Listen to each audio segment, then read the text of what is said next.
Dia berjanji akan bawa kejutan untuk hari spesial kita, ulang tahun pernikahan pertama. Aku pesan meja di restoran tempat kami pertama kali kencan. Jam 7 malam, aku duduk sendiri. 2 gelas wine, pelayan kasihan lihat aku.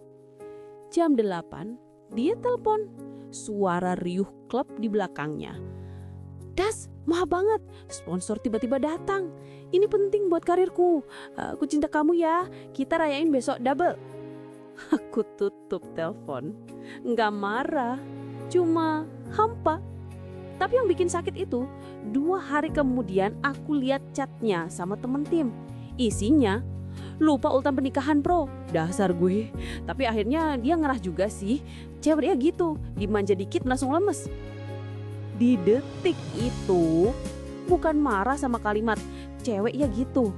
Aku marah sama diriku sendiri. Karena dalam diam, aku sadar. Mungkin dia benar. Aku udah jadi terlalu mudah mengalah.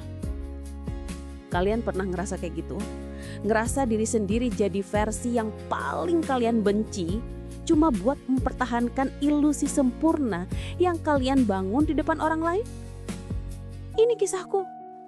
Tentang bagaimana satu janji yang dilanggar bisa bikin kita lihat semua retakan di dinding istana hayalan kita.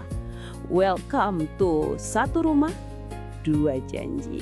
Assalamualaikum warahmatullahi wabarakatuh. Untuk kalian yang sedang memutar ulang kenangan, bertanya di dalam hati, apa yang salah dengan pilihanku? Duduklah sebentar, tarik napas, karena kisah yang akan aku bagikan ini mungkin adalah cermin dari getir yang kau rasakan. Ini bukan sekedar tentang cinta, tapi tentang 2 janji yang berdiam dalam satu rumah. Dan tentang pilihan yang viral karena ternyata salah alamat. Namaku Tasya Danila, sebuah nama yang mewarisi panasnya matahari Padang dari ibuku dan seni merangkai kata dari ayahku yang berasal dari Napoli. Aku adalah perempuan yang percaya bahwa cinta harus terasa seperti simfoni, dramatis, memukau dan mengguncang jiwa. Dan simfoni itu kudengar pertama kali bukan di gedung konser, tapi di tangga perpustakaan kampus yang berbau apek kertas basah dan hujan. Saat itu tumbukan buku di tanganku, novel-novel Pramoyeda dan filsafat Kant, tumpah berantakan seperti nasib yang sedang diacak oleh takdir. Aku terduduk, merasa kikuk, lalu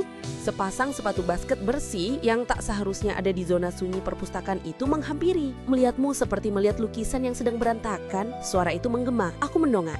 Dan dunia seketika slow motion, dia adalah Kane Arden. Darah Papua dari ibunya memberinya kulit sawo matang yang seolah menyimpan cahaya, sementara darah Belanda dari ayahnya memberinya struktur tulang pipi tajam dan mata coklat muda yang transparan seperti amber. Dia tersenyum dan senyum itu terasa seperti kemenangan. Aku Kane, katanya sambil memungut buku bumi manusia yang tercecer. Dan sepertinya buku-bukumu lebih tertarik ke tanah daripada kerak. Begitulah awal badai. Kane adalah personifikasi dari segala hal yang tidak pernah bisa kudapatkan dalam kalkulasi logisku. Dia adalah kencan motor trail ke puncak gunung jam 3 pagi hanya untuk melihat sunrise. Dia adalah bunga matahari segenggam yang tiba-tiba dikirim ke mejaku dengan pesan, "Karena kau adalah mataharinya." Dia adalah janji-janji yang dibisikkan di telinga tentang rumah besar dengan taman dan anak-anak yang akan mewarisi senyumnya. Aku, Tasya si pendiam yang biasa hidup dalam kata-kata, terhisap ke dalam pusarannya. Di sisi lain, selalu ada bayangan tenang. Malik Ziad, keturunan Arab Yaman dari ayahnya dan Aceh dari ibunya, memberinya nama yang kuat dan sikap yang meneduhkan. Malik adalah teman satu kelompok studi yang kata-katanya selalu tepat seperti footnote di penelitian. Dialah yang diam-diam menggantikan pulpenku yang habis tinta di tengah ujian, yang mengingatkanku bahwa aku belum makan siang karena terlalu asik membaca. Yang bertanya, "Kamu baik-baik saja, Tasya?" Dengan nada datar yang justru terasa tulus. Tapi di hadapan gemerlap Kane, kehadiran Malik seperti puisi yang tertulis dengan pensil. Bermakna, tapi mudah terabaikan. Pilihanku waktu itu terasa begitu alamiah. Seperti memilih bernafas. Siapa yang bisa menolak simfoni? Keluargaku pun terpukau. Kane adalah calon menantu impian, tampan, atletis, dan berasal dari keluarga yang baik. Dengan restu mereka di bawah mahar subah Al-Quran kecil yang diukir dengan namaku, aku mengucapkan janji pertamanya di depan penghulu. Kami membangun satu rumah, bukan hanya fisik, tapi juga istana dalam imajinasi kami. Foto-foto kami berdua menghiasi lini masa. Hashtag pasangan viral, hashtag couple goals yang membuat banyak teman sekolahku iri. Aku pikir, inilah happy endingku. Tapi hidup bukanlah feed media sosial yang bisa kita filter sempurna. Rumah yang dibangun di atas fondasi janji yang terburu-buru dan panggung yang terlalu terang perlahan mulai memperlihatkan celah-celahnya. Celah itu awalnya hanya sebesar retak di tembok, tak terlihat, tapi bisa dirasakan angin dinginnya menyusup tepat di malam-malam ketika aku terbangun dan mendapati sebelah tempat tidur masih kosong menunggu Kane pulang dari pertemuan tim yang tak pernah jelas ujungnya. Dan saat itulah, tanpa kusadari, sebuah pertanyaan kecer mulai bersarang. Apakah simfoni yang indah didengar cukup kuat untuk menghangatkan sebuah rumah? Awal pernikahan terasa seperti trailer film yang tak pernah berakhir. Ken tetap menjadi protagonisnya, dan aku adalah pemeran pendukung setia di istananya. Tapi pelan-pelan aku sadar bahwa istana kami lebih mirip set film. Indah dari luar, tapi di balik dinding-dindingnya hanya ada rangka kayu dan kekosongan. Janji selamanya, Kane ternyata diterjemahkan menjadi kehadiran yang sporadis, seperti signal HP di daerah terpencil. Kadang full, seringkali hilang sama sekali.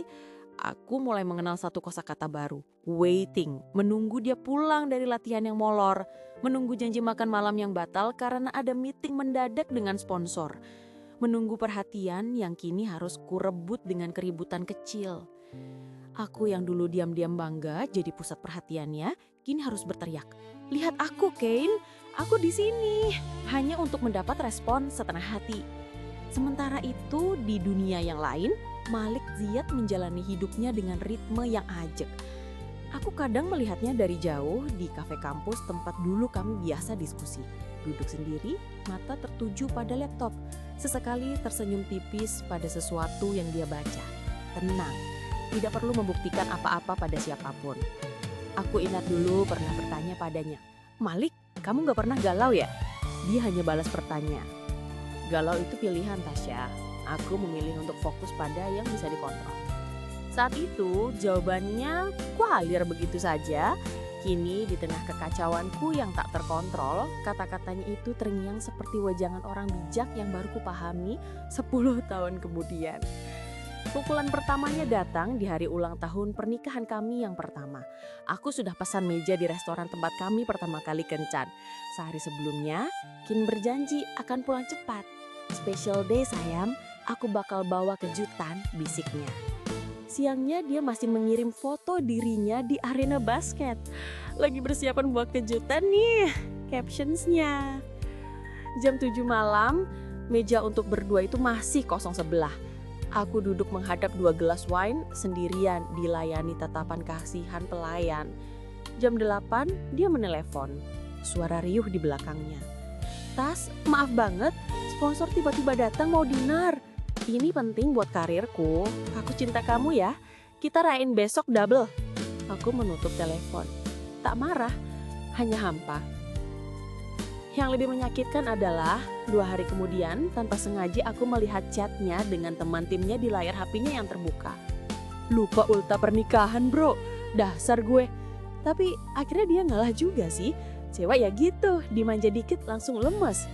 Saat itulah untuk pertama kalinya retakan di tembok istana hayalanku itu bukan lagi angin dingin yang menyelinap, tapi gemuruh kecil yang menggetarkan seluruh fondasiku.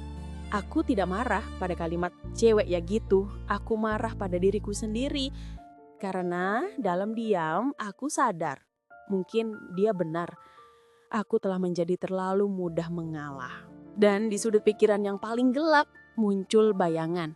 Apakah Malik akan pernah berkata sesuatu seperti itu? Setelah momen itu, mataku seperti dibersihkan dengan kapas alkohol. Tajam, perih, tapi jelas. Aku mulai memperhatikan hal-hal kecil yang dulu kumaafkan dengan alasan dia sibuk. Bagaimana obrolannya selalu tentang achievement-nya, poin yang dicetak, kontrak baru, pujian dari pelatih. Aku jadi penonton setia biografinya yang sedang berjalan. Sementara ceritaku tentang karir baruku di penerbitan, tentang buku yang sedang kuseriusi, hanya mendapat respon, "Wih, hebat." Sementara matanya masih menatap layar ponsel. Kami seperti 2 kapal yang berlabuh di pelabuhan yang sama, tapi sedang dalam perjalanan ke tujuan yang berbeda. Kane menuju ketenaran. Aku tidak lagi yakin. Di tengah kebisingan satu arah itu, keheningan Malik justru menjadi suara yang paling jelas. Dia tidak pernah mencariku.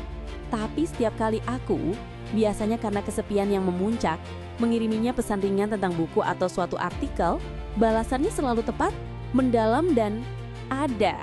Seperti seseorang yang memang sedang duduk dan fokus mendengarkan, bukan sekedar menunggu giliran bicara. Suatu sore, di tengah perdebatan bodoh dengan Ken yang berakhir dengan dia membanting pintu pergi untuk tenang sebentar, aku menangis histeris sendirian di dapur. Tanpa berpikir, aku mengetik pada Malik, "Apa kamu pernah merasa semua pilihanmu salah?" Dia tidak membalas dengan pertanyaan bombastis atau penghiburan klise. Beberapa menit kemudian, datang fotokopian halaman sebuah buku filsafat tua dengan satu paragraf yang dilingkari. Bunyinya kira-kira, penyesalan bukanlah pengakuan atas kesalahan, tapi penglihatan yang baru atas jalan yang sudah dilewati. Di bawahnya dia menulis, "Terkadang kita perlu tersesak dulu untuk tahu mana jalan yang lancar. Tenang Tasya, napas." Aku terpana. Dia tahu, tanpa aku ceritakan detailnya, dia tahu bahwa ini bukan tentang Kane, tapi tentang pilihanku. Dan dia memberiku ruang untuk merasakan itu tanpa menghakimi. Kontrasnya makin menjadi-jadi. Kane membanjiriku dengan kata-kata cinta yang membastis di saat-saat senang, tapi menghilang di saat genting. Malik memberiku keheningan yang memahami di saat-saat genting, tanpa pernah meminta kredit atasnya. Aku mulai bertanya pada diri sendiri, manakah yang lebih mirip cinta? Pujian yang keras di puncak gunung, atau tangan yang diulurkan diam-diam di tebing yang curam? Pertanyaan itu mulai menggerogoti keyakinanku. Aku mulai melihat rumah kami bukan lagi sebagai istana, tapi sebagai museum yang penuh dengan piala Kane dan foto-foto kami yang tersenyum paksa. Aku adalah kuratornya, merawat ilusi yang bahkan aku sendiri mulai tidak percayai. Takdir sepertinya memang suka menjatuhkan kita tepat di titik terlemah untuk menguji seberapa kuat kita sebenarnya. Ujian terbesarku datang berbarengan dengan anugerah terbesar. 2 garis merah di alat tes kehamilan. Kane, seperti yang kuduga, bereaksi dengan dramatis maksimal. Dia menangis, memelukku, berjanji akan mengubah segalanya. Ini tanda Tas, awal baru. Aku akan jadi ayah terbaik, suami terbaik. Percaya sama aku. Dan untuk beberapa minggu, aku melihat secercah harapan. Dia pulang lebih awal, memijat kakiku, dan bicara pada perutku. Aku bodohnya membiarkan harapan itu tumbuh. Mungkin bayi ini benar-benar akan menjadi jangkar yang mematenkan kapalnya yang selalu oleng itu.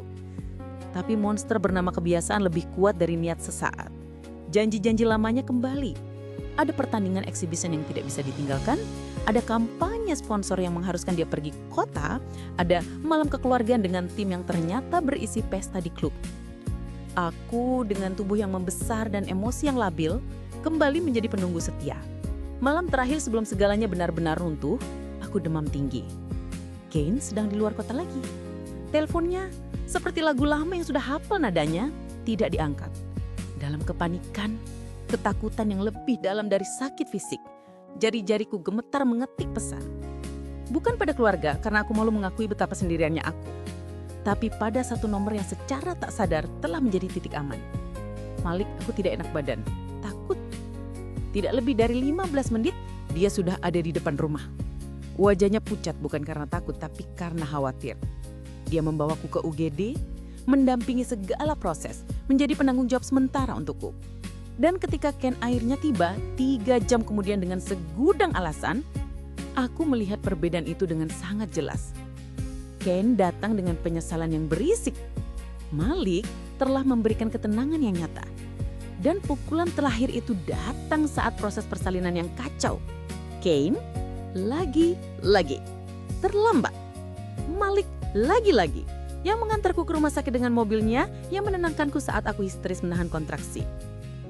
Melihat wajah Kane yang terlihat seperti anak kecil yang ketakutan di balik kaca ruang bersalin sementara tanganku masih menggenggam kuat tangan perawat, aku tahu.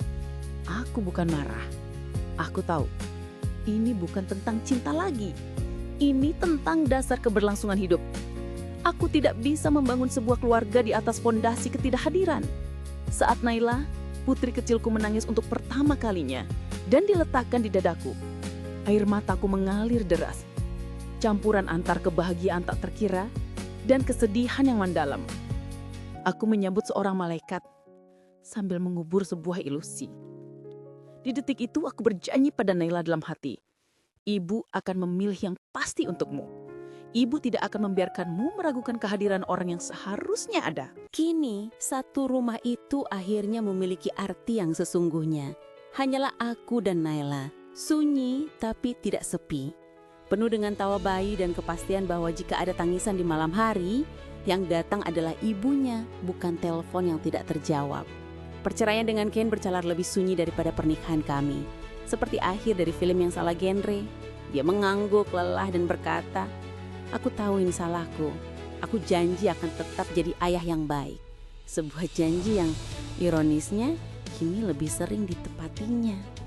Mungkin kehilangan kami muatnya sedikit lebih dewasa. Dan Malik dia tetap ada di tempatnya yang sama. Sebagai sahabat. Tidak mendekat, tidak menjauh. Seperti mercu suara yang tetap berdiri kokoh di tepi pantai, menerani tanpa pernah memaksa kapal untuk bersandar. Aku belajar satu hal terpenting dari semua ini. Cinta yang sejati bukanlah pertunjukan kembang api yang membutakan, tapi api unggun yang bisa diandalkan kehangatannya di malam yang paling gelap. Kate adalah kembang api, indah, viral, tapi tinggal asap setelahnya. Malik adalah api unggun itu. Mungkin tidak pernah jadi pusat perhatian, tapi selalu siap menghangatkan. Kepada kalian yang mendengarkan suaraku ini, yang mungkin sedang terpesona oleh kilau seseorang, berhati-hatilah. Jangan hanya mendengar janji yang diucapkan di atas panggung, tapi perhatikan siapa yang mendapati janji kecilnya untuk mengembalikan buku yang dipinjam atau menanyakan kabarmu saat kamu flu. Pilihlah bukan hanya dengan gemuruh di dada, tapi juga dengan ketenangan di pikiran. Karena satu rumah hanya butuh satu fondasi, kehadiran yang nyata dan konsisten, bukan dua janji yang saling bertolak belakang. Terima kasih sudah mendengarkan kisah panjang ini hingga akhir. Jika ada yang tersentuh, renungkanlah pilihanmu. Jangan lupa untuk subscribe dan nyalakan bel notifikasinya untuk kisah-kisah lain tentang cinta, pilihan, dan pertumbuhan. Share jika kamu merasa ada yang perlu mendengar ini. Komentar, pilih yang pasti di bawah jika kamu setuju. Semoga kita semua diberi hikmah untuk membedakan antara cinta yang tampak dan cinta yang ada. Wassalamualaikum warahmatullahi wabarakatuh.